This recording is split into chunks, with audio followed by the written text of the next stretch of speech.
Chapter 2 Early Influences, College, and Partnership Years. There is one all-important law of human conduct. If we obey that law, we shall almost never get into trouble. In fact, that law, if obeyed, will bring us countless friends and constant happiness. But the very instant we break the law, we shall get into endless trouble. The law is this: always make the other person feel important. John Dewey said that the desire to be important is the deepest urge in human nature, and William James said, the deepest principle in human nature is the craving to be appreciated. Dale Carnegie. How to Win Friends and Influence People. As a youngster, Warren Buffett had been socially awkward. To address this problem, he sought to learn as much as possible from successful people. One of his most significant influences was Dale Carnegie, the author of the now legendary How to Win Friends and Influence People, 1936. Carnegie, an expert on salesmanship and public speaking, built his own career as an entrepreneur on training others in those skills. Buffett practiced Carnegie's principles throughout high school. Buffett confidant Alice Schroeder reports, by high school, he had accumulated a few more friends, joined the Woodrow Wilson golf team, and managed to make himself inoffensive if not popular. Dale Carnegie's system had honed his natural wit. Above all, it enhanced his persuasiveness, his flair for salesmanship. These qualities would serve Buffett well throughout his career. He has often quipped that one of the best decisions he ever made was spending $100 on a Dale Carnegie class in public speaking. At the time, he was 21 years old, fresh out of graduate school, and working as a stockbroker for his father's investment firm. He was also teaching a course on investing at the University of Nebraska, Omaha. Buffett's students were, on average, twice as old as their youthful professor. To this day, you will not find his diplomas from college or business school on Buffett's office wall, but you will find his certificate from the Carnegie course. I have excerpted here the Carnegie principles that Buffett found so meaningful. All come verbatim from Carnegie's book. Become a friendlier person. 1. Do not criticize, condemn, or complain. 2. Give honest and sincere appreciation. 3. Arouse in the other person an eager want. 4. Become genuinely interested in other people. 5. Smile. 6. Remember that a person's name is to that person the sweetest and most important sound in any language. 7. Be a good listener. Encourage others to talk about themselves. 8. Talk in terms of the other person's interests. 9. Make the other person feel important, and do it sincerely. Win people to your way of thinking. 1. The only way to get the best of an argument is to avoid it. 2. Show respect for the other person's opinions. Never say, you are wrong. 3. If you are wrong, admit it quickly and emphatically. 4. Begin in a friendly way. 5. Get the other person saying, yes, yes, immediately. 6. Let the other person do a great deal of the talking. 7. Let the other person feel that the idea is his or hers. 8. Try honestly to see things from the other person's point of view. 9. Be sympathetic with the other person's ideas and desires. 10. Appeal to the nobler motives. 11. Dramatize your ideas. 12. Throw down a challenge. Be a leader. 1. Begin with praise and honest appreciation. 2. Call attention to people's mistakes indirectly. 3. Talk about your own mistakes before criticizing the other person. 4. Ask questions instead of giving direct orders. 5. Let the other person save face. 6. Praise the slightest improvement and praise every improvement. Be hearty in your approbation and lavish in your praise. 7. Give the other person a fine reputation to live up to. 8. Use encouragement. Make the fault seem easy to correct. 9. Make the other person happy about doing the thing you suggest.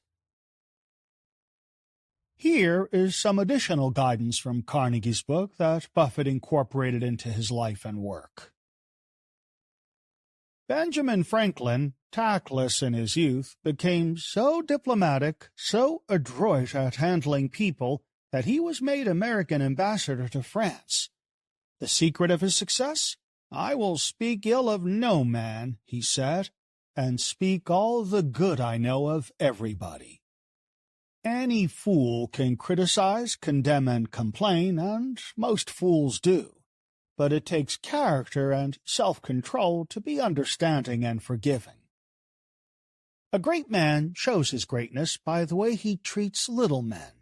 Carnegie attributed this statement to Thomas Carlyle.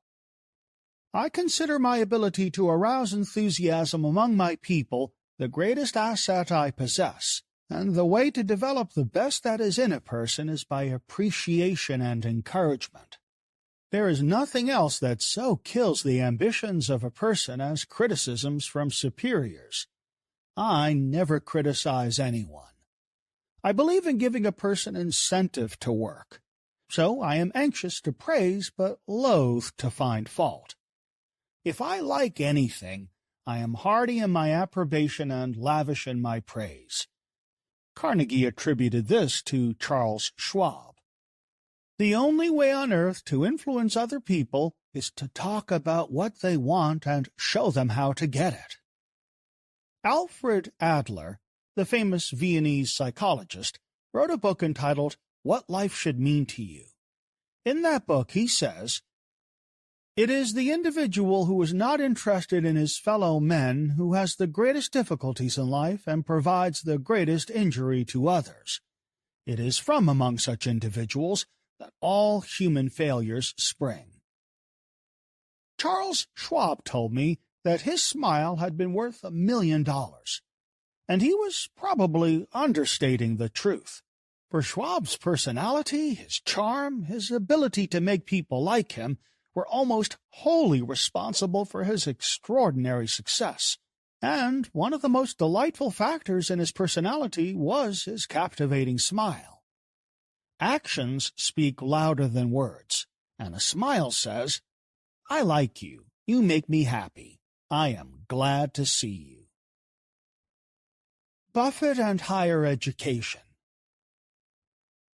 Buffett did not want to go to college. He thought that he could get just as good an education by reading on his own, and he was certain that hands-on experience in business would always be more valuable than sitting in a lecture hall. Buffett applied this belief to others as well. For example, when Berkshire Hathaway purchased Borsheim's jewelry store in Omaha, Buffett allowed the company to retain a chief executive officer, CEO, who had no college degree. When I brought 26 of my students to visit with Buffett, he repeated the edict. I do not remember the name of the study, but there was a paper written on the correlation between IQ, GPA, and school attended with business success. Buffett told my students during a visit in November 2009. The findings indicated that the best correlation with success was when the person got started in business. Experience was the most important determinant in success. From the Ivy League to the University of Nebraska. Under pressure from his father, Buffett enrolled in the Wharton School of Business at the University of Pennsylvania. He was only 17 when he enrolled, and complained almost immediately that he knew more than his professors did. This was not adolescent hyperbole. One of Buffett's roommates marveled at his ability to ace exams with only 15 minutes of studying. Young Warren's greatest complaint, however, was the theoretical nature of academia. Fellow students later recalled that he had no fear of using his own early experiences with entrepreneurialism to correct his professors in front of the whole class. More interested in putting his practical knowledge to use, after a year at Wharton, Buffett told his father that he planned to quit school and start his own business. But again his father prevailed, convincing Buffett to give Wharton one more year. He did, then transferred to the University of Nebraska-Lincoln, and earned enough credits to graduate with a Bachelor of Science in Business Administration at the end of his junior year. He was 19. Buffett's famously unflashy tastes were evident even when it came to something as formative as education. After returning to Nebraska, Buffett immediately put his belief in the value of life experience into practice. While taking a full course load, he worked as a circulation manager for the Lincoln Journal, where he organized more than 50 workers and their newspaper routes. Buffett and Benjamin Graham. Despite his antipathy toward academia, Buffett applied to Harvard University for graduate studies after earning his undergraduate degree. The result? Rejection. Harvard's interviewer suggested that Buffett get more significant business experience. Despondent, Buffett dove into self-study. Always an avid reader, he buried himself in books on investing methodology. One book, The Intelligent Investor, 1949, by Benjamin Graham, impressed him so much that Buffett decided he needed to study under Graham, who taught at Columbia University's Graduate School of Business in New York City. Later in his career, Buffett called The Intelligent Investor the most significant book ever written on investing. He mentioned that to my students every time we met with him. But the summer that Buffett was rejected by Harvard, he was particularly taken with a book called Security Analysis by Graham and his colleague at Columbia University, David Dodd. Buffett, perusing the course catalog for Columbia Business School, noticed their names and immediately dashed off a letter that might read as brash by today's standards, even rude. "Dear Professor Dodd," he wrote, "I thought you guys were dead, but now I find out you're alive and teaching at Columbia. I would really like to come." His retelling of this moment many years later may have been somewhat tongue-in-cheek, but whatever he wrote, it was enough to get Buffett admitted to the master's program. In the fall of 1950, he moved to one of the cheapest places to live in New York City. Unfortunately, he could not find university housing due to his late application. He joined the YMCA for a dime a day and paid $1 a day for a room at the Wise Sloane House on West 34th Street by Penn Station. He studied 1 year under Graham and graduated in 1951. Graham's background. Born Benjamin Grossbaum in London, Graham moved to New York City in 1895 when he was a baby. By age 20, he had changed his identifiably Jewish name to avoid anti-Semitism. Graham's father died in 1903 when the boy was only 8, and his mother lost most of the family's money in the stock market panic of 1907. Graham's childhood traumas had a lifelong influence on him. Feeling that he had few options, he devoted all of his energies to school. He was a driven young man, earning a scholarship to Columbia University, where he graduated second in his class at age 20. Prior to leaving school, Graham was invited to join the faculty of 3 departments: math, philosophy, and English. He rejected all 3 offers and went to work on Wall Street. Graham's beginnings there were humble. He worked as a messenger for Neuberger, Henderson, and Loeb, where he posted bond and stock prices for a mere $12 a week. But he rose quickly. At age 26, Graham was tapped to write research reports and soon was awarded a partnership at an annual salary of $600,000. This was equivalent to $9.6 million in 2022. Graham becomes an entrepreneur. 7 years later, at 32, Graham co-founded his own investment partnership with Jerome Newman. This early venture into entrepreneurialism, the Graham-Newman Corporation, rewarded him handsomely. The value of the firm's assets grew by an average of 17.4% annually, beating the stock market by 5.5 percentage points. While running his firm, Graham taught a class at Columbia, donating his salary back to the school, and was writing a book with the help of his colleague and assistant, David Dodd. The result, called Security Analysis, 1934, is still arguably one of the most influential books on investing. Although Graham Newman managed to survive 2 world wars, the firm lost 70% of its value during the Great Depression, and that experience of financial precarity, the second in Graham's life, led him to take a comparatively cautious approach toward investing. He followed 2 principles. 1, purchase a business for less than 2/3 of its net asset value, and 2, purchase stocks with low price-to-earnings ratios. Today, we would call this operating within the margin of safety. In sum, Graham emphasized a company's numbers over any qualitative considerations. Buffett and Graham at Columbia. Buffett was one of 20 students selected to study under Graham and Dodd in 1950.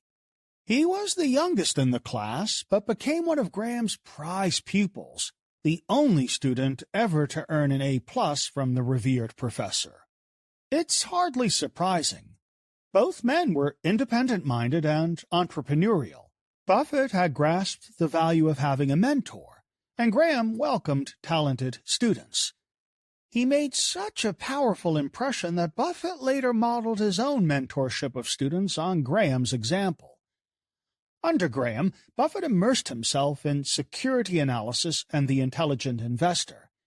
He often calls chapters 8 and 20 from the latter book the best 2 ever written on investing.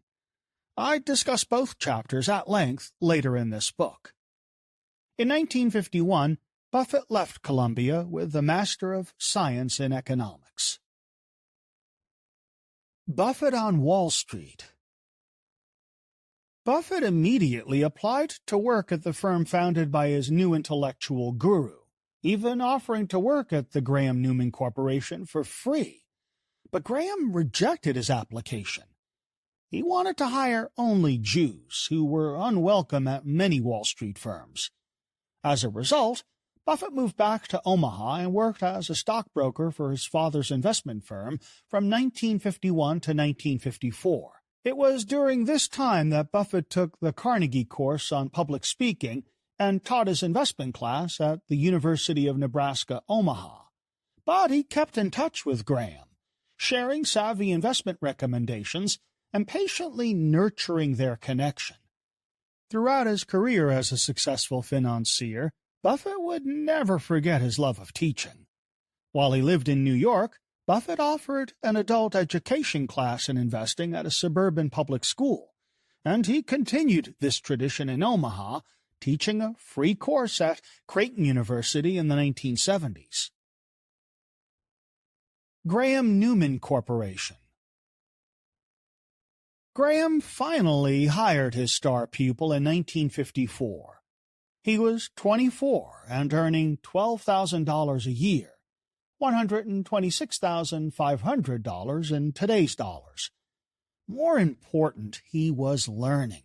Graham taught Buffett about arbitrage, the simultaneous purchase and sale of an asset that allows an investor to profit from the smallest discrepancies in price. As explained by investor Jason Fernando on the website Investopedia, arbitrage is the simultaneous purchase and sale of the same asset in different markets in order to profit from the tiny differences in the asset's listed price. It exploits short-lived variations in the price of identical or similar financial instruments in different markets or in different forms. As a simple example of arbitrage, consider the following. The stock of company X is trading at $20 on the New York Stock Exchange, NYSE, while at the same moment it is trading for $20.05 on the London Stock Exchange, LSE. A trader can buy the stock on the NYSE and immediately sell the same shares on the LSE, earning a profit of 5 cents per share. The trader could continue to exploit this arbitrage until the specialists on the NYSE run out of inventory of Company X's stock, or until the specialists on the NYSE or LSE adjust their prices to wipe out the opportunity. The job at Graham Newman would prove to be short-lived. When Buffett was 25, Graham announced his retirement plans, and he offered his longtime protege a chance to replace him as a junior partner. Jerome Newman's son, Mickey, would step into his own father's shoes as the senior partner.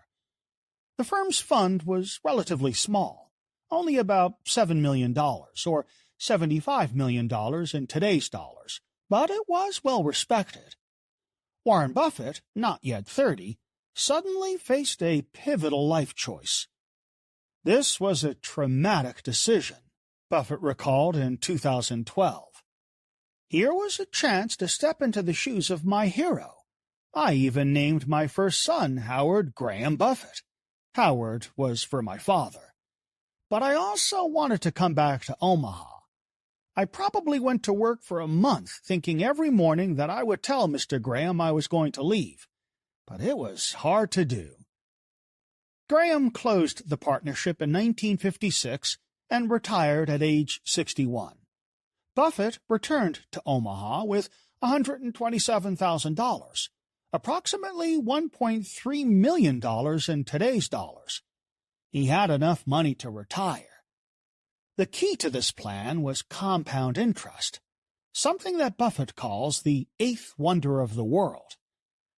Compounding is the increase in the value of an asset due to the interest, dividends, or both earned on both a principal and accumulated interest. As Buffett said years later in Forbes magazine, "I thought I'll go back to Omaha, take some college classes, and read a lot. I was going to retire. I figured we could live on $12,000 a year, and off my $127,000 asset base, I could easily make that. I told my wife, compound interest guarantees I'm going to get rich." Philip A. Fisher. If Benjamin Graham was Buffett's first major influence, his second was Philip Arthur Fisher, an investor whose Common Stocks and Uncommon Profits and Other Writings, 1958, became the first book on investing to make the New York Times bestseller list. Fisher's basic modus operandi was to buy high-quality companies at an undervalued price and hold them forever. He focused his research on finding firms that had the ability to grow their profits and sales at rates that beat the industry average. Over the long term, Fisher emphasized, the stock market always works in an investor's favor. This conservative approach to investing neatly dovetailed with Graham's, so it is little surprise that Buffett was influenced by it.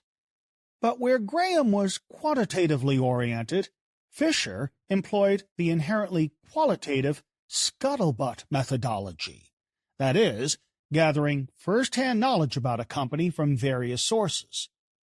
For example, before Buffett invested in Apple in 2016, he could not help noticing that his grandchildren and their friends were on their iPhones all day long. He would take them out to Dairy Queen and watch as they sat there sending messages to each other without talking, even though they were sitting next to each other.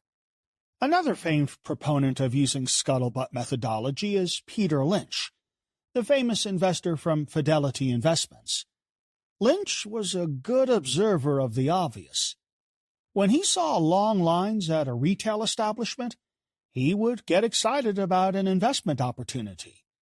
His investment in Dunkin' Donuts, now Dunkin', is an excellent example of this. He noticed the long lines at Dunkin' Donuts. He drove all over town and went into the stores and realized the customers loved their coffee. He realized the firm had a lot of room to replicate their stores and grow into a national chain. He eventually made 10 to 15 times his money on the investment. Lynch supposedly also would take his family to the local mall and simply watch what his wife and kids would gravitate toward and generate investment ideas that way. Lynch's approach was only one tool in his toolkit, but it served him well. The moral of this story is that many great investment opportunities are hiding in plain sight. The education of an entrepreneur. Unlike Buffett's family, which believed ardently in public systems, Fisher's parents had little faith in public schools, at least for young children. Philip, born in San Francisco in 1907, was privately tutored up through elementary school. He graduated from the prestigious Lowell High School in 1923 at 16, the same age as Buffett, and enrolled in the University of California, Berkeley. Fisher eventually transferred to Stanford and began graduate studies there. But by 21, he dropped out of school to work as a securities analyst with the Anglo-London Paris National Bank in San Francisco. In 1931, as the Great Depression was leveling brokerage houses, Fisher started his own investment counseling firm, Fisher & Company. He was 24 years old and managed the company's affairs until his retirement in 1999 at 91. Fisher was selective about whom he worked with. His management philosophy entailed hiring the best and then don't tell them what to do. Entrepreneurial personality. Buffett based much of his management philosophy on Fisher's approach to hiring. Typically, Berkshire Hathaway will buy 80% of a company's stock and let management retain 20%. This 20% is enough incentive for managers to keep the company running profitably while also allowing them tremendous autonomy. Aside from requesting monthly financial statements, his ownership can best be described as hands-off. In Chapter 4, I expand on Fisher's investment rules, which provided a foundation for the unprecedented financial success of Berkshire Hathaway. Buffett, the accidental entrepreneur. After Graham closed his investment partnership in 1956, Buffett pondered his next career move. He did not like the questionable behavior of Wall Street, which in his view did not put the interests of its clients first. But Omaha espoused a vastly different ethos. Buffett liked its sense of community, easy pace, and deep-rooted relationships. All four of Buffett's grandparents lived in Omaha, as well as several of his uncles and aunts. Omaha was free of the noise, that is, questionable information, that choked such financial hotspots as New York, Boston, and San Francisco. Compared to them, Omaha felt more stable. Moreover, Buffett now had 2 children of his own, Howard and Susie. A small city seemed like a good place to raise them. So Buffett returned home to Omaha and rented a house for $175 a month at 5202 Underwood Avenue, close to the former site of his family's grocery store. Buffett recalled, I had no plans to start a partnership or even have a job. I had no worries if I could operate on my own. I certainly did not want to sell securities to other people again. But by pure accident, 7 people, including a few of my relatives, said to me, "You used to sell stocks, and we want you to tell us what to do with our money." I replied, "I am not going to do that again, but I will form a partnership like Ben and Jerry had, and if you want to join me, you can." My father-in-law, my college roommate, his mother, my Aunt Alice, my sister, my brother-in-law, and my lawyer all signed on. I also had my $100. That was the beginning, totally accidental. When I formed that partnership, we had dinner, the 7 of them plus me. I am 99% sure it was at the Omaha Club. I bought a ledger for 49 cents, and they brought their checks. Before I took their money, I gave them a half sheet of paper that I had made carbons of, something I called the ground rules. I said, "There are 2 or 4 pages of partnership legal documents. Don't worry about that. I will tell you what is in it, and you will not get any surprises." I did no solicitation, but more checks began coming from people I did not know. Back in New York, Graham Newman was being liquidated. There was a college president up in Vermont, Homer Dodge, who had been invested with Graham, and he asked Ben, "What should I do with my money?" Ben said, "Well, there is this kid who used to work for me." So Dodge drove out to Omaha, to this rented house I lived in. I was 25, looked about 17, and acted like 12. He said, "What are you doing?" I said, "Here is what I am doing with my family, and I will do it with you." Although I had no idea, age 25 was a turning point. I was changing my life, setting up something that would turn into a fairly good-sized partnership called Berkshire Hathaway. I was not scared. I was doing something I liked, and I'm still doing it. Creation of partnerships, 1956 through 1969. In 1956, when Buffett was 25, he founded the Buffett Partnership Limited. He would be the general partner, with 7 limited partners that eventually spun off as 7 individual partnerships. The first of these, which included that original core group of 7 friends and family members, was Buffett Associates Limited. Buffett contributed only $100. The others kicked in a total of $105,000. His first outside investor was Homer Dodge, a physics professor and the president of Norwich University in Northfield, Vermont. Dodge, who had heard of Buffett's talent from Graham, drove 1,500 miles to give his family's $120,000 in savings to Buffett. When Dodge died in 1983, his investment was worth tens of millions of dollars. Buffett eventually bought a home, a 3-story Dutch colonial, for $31,500, where he still lives today. Now valued at more than $1 million, the house is adjacent to busy Farnham Street and has a handball court in the basement. Buffett had no actual office space and ran his affairs from a tiny sitting room off his upstairs bedroom, with neither a secretary nor a calculator. The limited partners received 6% annually on their investments and 75% of any profits above that amount, while Buffett earned the other 25%. From 1957 to 1961, the partnership gained 251%, as opposed to the Dow's 75%. By 1958, Buffett had 5 partnerships. 2 years after that, he had expanded to 7, worth $7 million, including $1 million of his own money. These were the years that Buffett began penning his now famous letters to the partners. He would explain the performance of their fund, the current investment climate, and any moves he had made during the previous year. In effect, the young Buffett was employing today's hedge fund model, where the general partner, Buffett, put his own money at risk alongside that of his limited partners. His incentives align with theirs. He makes money only if they do.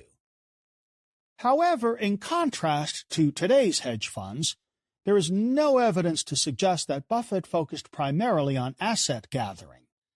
He kept the funds small, which enabled him to operate efficiently and remained focused, a hallmark of successful entrepreneurs. Flipping it around, this alignment of incentives also informs what Buffett looks for when investing in companies. Do the operating managers think and act as owners of the business, or are they actually working at cross purposes to the owners? Purchase of American Express stock. In 1963, Buffett made $20 million for the partnership by investing in American Express. The credit card company had just absorbed a $58 million operating loss because it had invested in the Allied Crude Vegetable Oil Company, which was embroiled in fraud. Allied Crude, led by a man named Anthony DeAngelis, had falsified the contents of its salad oil containers. These were enormous drums, but they contained salad oil only in their top portion. The rest was filled with water. DeAngelis was sentenced to 7 years in prison. American Express, one of Allied's 3 major investors, saw its stock value plummet more than 50%. Buffett, using Phil Fisher's scuttlebutt methodology, saw an opportunity. Were people still using their American Express cards to pay for restaurant meals? Buffett did some dining out and found that indeed they were. He saw the same thing when he browsed in department stores. Shoppers were still paying with their American Express cards. What about banks? Were travelers still buying American Express travelers' checks? Decidedly yes. Based on his confidence in this street-level knowledge, Buffett invested 25% of the partnership assets in American Express. Over the next 2 years, as the shares of American Express doubled in value, he made his investors $20 million. Purchase of Berkshire Hathaway, 1962 through 1964. In 1962, Buffett moved his office out of the upstairs bedroom and into the Kiewit building, which was 4 minutes from his house and a few more minutes from downtown Omaha. He also began buying shares in a Massachusetts-based textile manufacturer called Berkshire Hathaway. Within 2 years, Buffett owned 7% of the company. That same year, 1964, Berkshire Hathaway's management offered to buy back Buffett's stake at $11.50 a share. Buffett agreed, but 2 weeks later, the paperwork arrived. On it, the share price showed up as $11.375, 12.5 cents less than the agreed-upon number.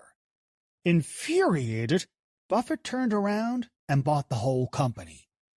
By the end of 1965, he controlled Berkshire Hathaway Incorporated, and its stock price was $18 per share. Additionally, Buffett received a note that said, "Include me in," scribbled by respected investor Lawrence Tisch, along with his contribution of $300,000 to Buffett's partnership. Tisch would go on to form the extraordinarily successful Lowe's Corporation. He described Buffett as one of the greatest investors of his generation. By 1966, Buffett had become chairman of Berkshire Hathaway, spending 25% of his partnership's capital on the acquisition.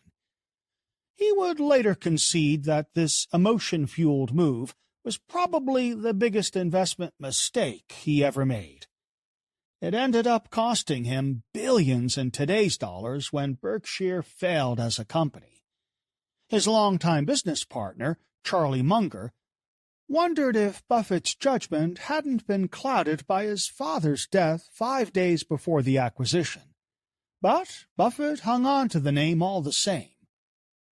Good deals are hidden gems, and in 1969, when it became increasingly difficult to find them, Buffett liquidated his partnership, transferring all the assets into shares of Berkshire Hathaway. He gave the partners their shares and would now use Berkshire Hathaway as a holding company through which to purchase other companies and investments. Where the Dow Jones Industrial Average generated an average compounded rate of return of 9.1%, Buffett's partnership reaped an average annual return of 31.6%. By 1969, the partnerships were worth $100 million, of which $25 million was Buffett's.